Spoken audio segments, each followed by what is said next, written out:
Ihale àgbẹ̀ tó gbin kókò tó sọ̀dọ̀. Torí àti ìjèrè ẹ̀ náà. Torí àti ìjèrè ẹ̀ ni. Ihale àgbẹ̀ tó gbin kókò tó sọ̀dọ̀.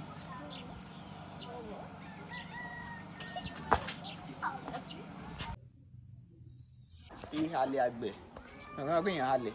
Ihale àgbẹ̀ tó gbin kókò tó sọ̀dọ̀. Ìdó yẹn ni kí ni igi tán máa ń rì mọ́lẹ̀. Níbo ni pé ẹni tí kókò yẹn bá máa wù kó bá lè rí nǹkan so mọ́. Kò lè rí nǹkan so mọ́.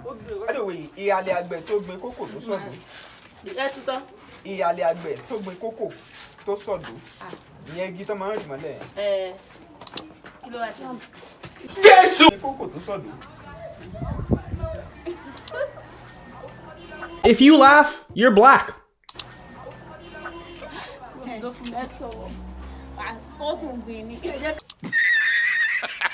Ihale àgbẹ̀ tó gbin kókò tó sọ̀dọ̀. Kí ni ìparí ẹ̀? Ẹgbọ́n táwọn èèyàn sọ ṣe bẹ́ẹ̀ rí. Okay now, ẹ wá mọ nǹkan. Ẹ kọ́kọ́ bá subscribe náà sí Bembeyeke comedy yìí ní YouTube wa. Ẹ share dáadáa fáwọn èèyàn. Ẹ comment sí comment section yẹn. Ẹ jẹ́ ká mọ bó ṣe rí nínú tiyín. Ihale àgbẹ̀ tó gbin kókò tó sọ̀dọ̀. Kí ni ìparí ẹ̀? Ìparí rẹ̀ rèé. Kí ni kóníṣu ó ṣe? Ihale àgbẹ̀ tó gbin kókò tó sọ̀dọ̀. Kí wá ni kóníṣu ó ṣe?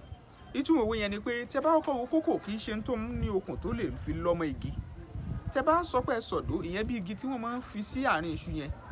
Ẹ sọ fún mi. Tẹ́ni ò wá jẹ́ káyé gbádùn. Ó dàbí ẹni tó jẹ́ pé ó ra nǹkan kékeré kan, bóyá ó ra fóònù kékeré, ó wá bẹ̀rẹ̀ sí pariwo kí wá lẹ́ni tó kọ́lé kí wá ni kò ṣe o tàbí ẹni tó ní odidi company. Ìyẹn ni wípé ká ṣe jẹ́jẹ́ ká dẹ̀ yéé máa pariwo jù torí ariwo gẹ́gẹ́ bí àwọn kan ṣe máa sọ ariwo kọ́ ni music. Ẹ bá subscribe síbẹ̀ ṣé ń wo yẹn. Ẹ tẹ notification bell sí Bembeyeke comedy. Ẹ share fáwọn ẹlòmíì. Ẹ jẹ́ kí wọ́n mọ̀ pé Bembeyeke comedy dùn gan ó sì yàtọ̀ pátápátá.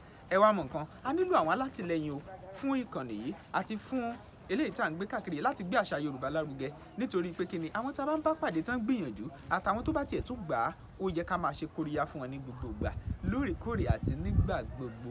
Olúwatóbilọ́ba Fásùgbà lórúkọ tèmi. Ẹ wo ẹ máa gbádùn ẹ lọ lóní Bembeyeke.